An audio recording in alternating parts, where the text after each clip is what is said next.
Shifting Form by Stephen Meehan.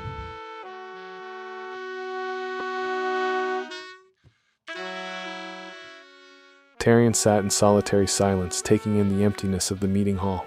The crack ran the entire length of the conference table, and the sneering crevasse mocked him. He gripped the hilt of his dagger with white knuckles. Tarian lifted the tip of the blade and rammed it into the pockmarked slab. He twisted the knife, enlarging the hole as he took a deep breath. As the seconds ticked away, he stabbed its point into the table several times.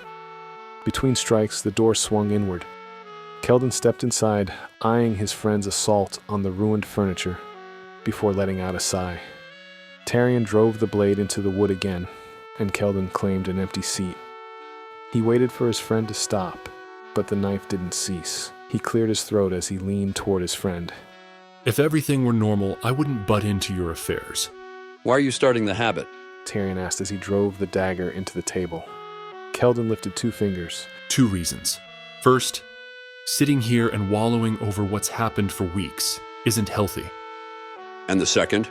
Tarian asked, plunging the blade through the wood. You're damaging the table. It's already cracked, Kel. Tarian laid the dagger down. This wooden slab isn't going to be useful for any upcoming meeting with our allies. You seem sure about that. They were adamant about not helping us. Fetik declared Caleb couldn't find them. Tarian rose and started pacing. After his second trip around, he stopped and gripped his empty chair and stared at his friend. Have you forgotten how much the dwarves loved Caleb? What does that say about our connection? That it's fractured. Hence why I'm here, Tarian said, resuming his walk. trying to figure out what I could have done differently. Keldon placed his feet on the table and watched his friend pace out of sight. When Tarian emerged in his periphery, Keldon nodded. Which brings me back to you sitting in the hall and sulking. It isn't healthy for anyone, let alone yourself. What are you going on about? You haven't been reading the reports I've sent you. However, there's another horde of this world's monsters stirring again. The words slammed into Tarian like a sledgehammer, forcing him to his knees. He used a chair to drag himself up and stared at Keldon. Where have they massed? Right now, I'm not concerned. Keldon rubbed his chin. But they're close enough that I'm certain they are gearing up for an assault. Tarian buried his face in his hands. We wouldn't have survived the last round if it weren't for our former allies. That's true. But knowing that, I tasked Lloyd with rebuilding our munitions. Lifting his head, Tarian peered through his fingers. When did you do that? The moment we finished round 2. Keldon said, lifting Tarian's dagger. As did I. How have his efforts gone? Tarian inquired while he leaned over the table. We possess nothing akin to our inventory following the crash. Keldon's lips curled into a sly grin as he lifted his hands. Though from what Lloyd tells me, we've assembled a vast array of crude missiles and explosives. It's unlikely enough to rebuff another assault of equivalent size, but with what we have, I wouldn't want to try assaulting this encampment. Instruct Lloyd to redouble his efforts. Tarian plucked the knife from Keldon's hands. There's no reason we shouldn't be prepared for round 4 before round 3 begins. I figured you'd have that response, which is why I've already done it. That's good. Tarian said, driving the blade into the table. Now, leave me to my sulking. Keldon shook his head but pulled his feet off the table and sauntered to the door. You'll have to stop feeling sorry for yourself before long.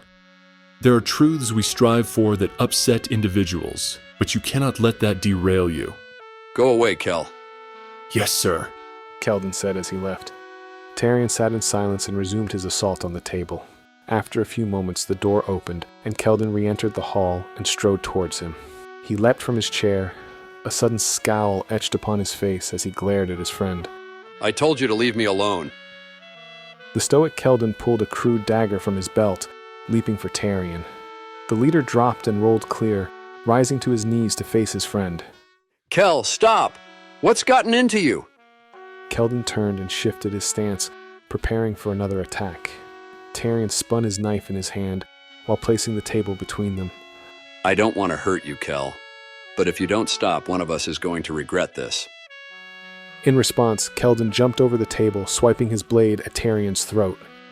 Tarian deflected the attack with his own dagger. Without waiting, Tarian spun, slamming Keldon's diaphragm with the heel of his palm. As Keldon staggered into the table, Tarian swept the legs out from under his attacker. The moment Keldon collided with the floor, Tarian plunged the dagger into Keldon's shoulder. Please stop. The doors burst open and Keldon barged into the room. Tarian, what are you bellowing about? Kel? Tarian looked down at the person in front of him and noticed strange liquid oozing from its body. With a scream, Tarian scrambled away from the body. Shoot the thing before it gets up. Keldon's weapon materialized, and with a few controlled bursts of fire, he riddled the creature's body with holes. As a scorched scent filled the room, Keldon glanced at his friend. What was that? Tarian watched as the body changed. Everything transformed into a mound of white flesh as its hair receded into the thing's scalp. Tarian rolled the creature over with trembling fingers, exposing the monstrous face. He turned to Keldon, hesitating for a heartbeat. Kel, I need to know everything about this monster before the next sunrise. Otherwise, distrust will run rampant.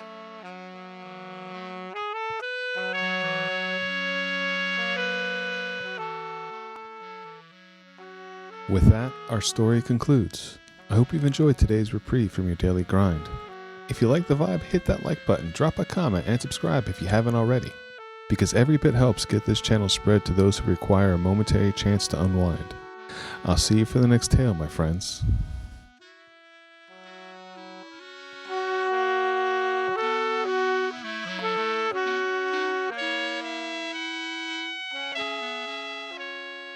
Thanks for reaching the end of the video. But why not keep the rhythm going? Pick one of the videos on screen and settle in for another moment of escape. And if you haven't yet, hit subscribe and tap the bell to get notified when new tales drop.